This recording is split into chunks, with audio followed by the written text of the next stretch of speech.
আসসালামু আলাইকুম, সবাই কেমন আছেন? চলেন আজকে আমি আমার একটা মান্থলি রুটিন শেয়ার করি। আমি হচ্ছে যে আমার স্কিন এবং হাত পা বডির কেয়ার করি সপ্তাহে একবার। তো সেটা কি দিয়ে করি চলেন সেইটাই দেখা যাক। আমাকে একটা পেজ থেকে কিছু প্রোডাক্ট পাঠানো হয়েছে, তো ওইগুলো দিয়ে আমি শুধু বডির কেয়ার করব। আর হচ্ছে যদিও আমার পেমেন্ট করতে হয়েছে অল্প কিছু, তারপরও আমি এমনিতে এগুলো দিয়ে কেয়ার করি। তো আপনারা জানতে চাইলে পরের ভিডিওতে সেটা বলে দেবো। তো এটা ছিল আড়ং-এর একটা ফেস প্যাক। তো অল্প একটু ছিল, তো ভাবলাম এটা একটু শেষ করে নিই। এটা অনেক বেশি ভালো, যার কারণে আমি সবসময় ফেসে ইউজ করি। সপ্তাহে একবার, বেশি হলে 2-3 বার ইউজ করি। আবার বললেন না এটা কি ব্রাশ দিয়ে আমি স্কিনে প্যাক লাগাচ্ছি? আসলে আমার ব্রাশটার উপর সাইডটা আমার ছেলে মেয়ে কি যেন করছে, খুঁজেই পাচ্ছি না। যাদের ঘরে বাচ্চা কাচ্চা থাকে তাদের এই যে হাফ জিনিস দিয়েই কাজ করতে হয়।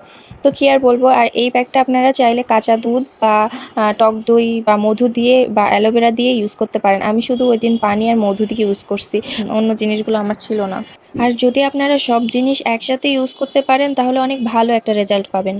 আমি ফেস মাস্কটা পুরোটা দিয়ে নিছি। এই ফেস প্যাকটা দেওয়ার পর 10 মিনিট আমি রেখে দিব। আর এই 10 মিনিটে আমি আমার বডি প্যাকটা রেডি করব এখন। আর এইখানে হচ্ছে যে আমার সেই পার্সেলটা। তো এর ভিতরে ছিল একটা ফেস প্যাক, একটা ছিল বডি প্যাক, আর হচ্ছে যে একটা লোশন, বডি লোশন। আর এটাই সেই বডি প্যাক, আর এটা হচ্ছে স্কিনের ফেস প্যাক। আর এটা হচ্ছে সেই লোশনটা। লোশনটা হচ্ছে যে আমি কিনছি এই জন্য আর কি, ওটা ওরকম দেখানো কিছু নাই। এখন আমি হচ্ছে বডি প্যাকটা গোলাবো। তার আগে আমি বডি প্যাকটা একটা কৌটায় সংরক্ষণ করে রেখে দেবো, তাহলে অনেক দিন যাবে।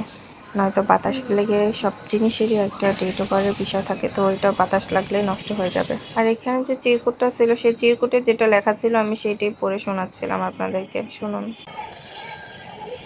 প্রয়োজন মতো পাউডার নিয়ে এর সাথে কাঁচা দুধ, অ্যালোভেরা, মধু, টক দই, নর্মাল পানি, চাইলে যে কোনো দুইটা অথবা সবগুলো একসাথে হলে বেস্ট। এই সব কিছু পরিমাণ মতো মিশিয়ে নেবেন।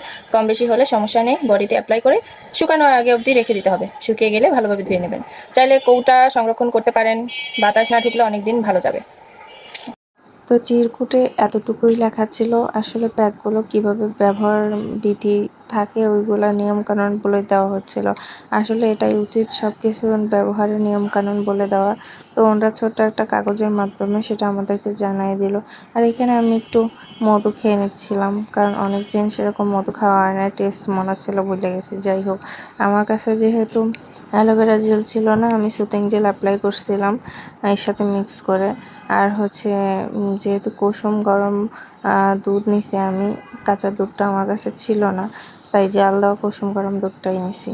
এখন পুরোটা মিক্স করে দেন আমি হাতে পায়ে সব, মানে যেখানে যেখানে আপনারা লাগাতে চান বডিতে লাগাতে পারেন। তো আমি হাতে পায়ে লাগাইছি আর কি। চেষ্টা করবেন এরকম একটা ব্রাশের সাহায্যে অ্যাপ্লাই করার। আর আমার ব্রাশের অবস্থা তো পুরোই খারাপ। যাই হোক, আমি ব্রাশের সাহায্যে হাতে পায়ে লাগিয়ে তারপরে গোসল করে দেন আপনাদের সামনে চলে আসলাম। এই তো মনে হচ্ছিলো পুরো একটা চকচকা ফকফকা ফেস, হাতে পায়ে সব জায়গায় পেয়ে গেছি। আর এই আমি লোশনটা খুলতেছিলাম, যে এই লোশনটা ব্যবহার করার পর আপনাদের সব প্যাক লাগানোর পর তো একটা লোশন বা ময়শ্চারাইজার লাগাতে হয়। তো এইটাই আমি ওইগুলো অ্যাপ্লাই করার পর একটা ময়শ্চারাইজার লাগিয়ে নিলাম। আর হ্যাঁ, অবশ্যই বডি প্যাকটা 10 থেকে 15 মিনিট বা 20 মিনিট রাখার চেষ্টা করবেন। যতক্ষণ রাখবেন তত ভালো রেজাল্ট পাবেন। তো আমার ভিডিও আজকে এই পর্যন্ত। আপনাদের কাছে কেমন লাগছে জানাবেন। তো ভালো থাকবেন সবাই। আল্লাহ হাফেজ।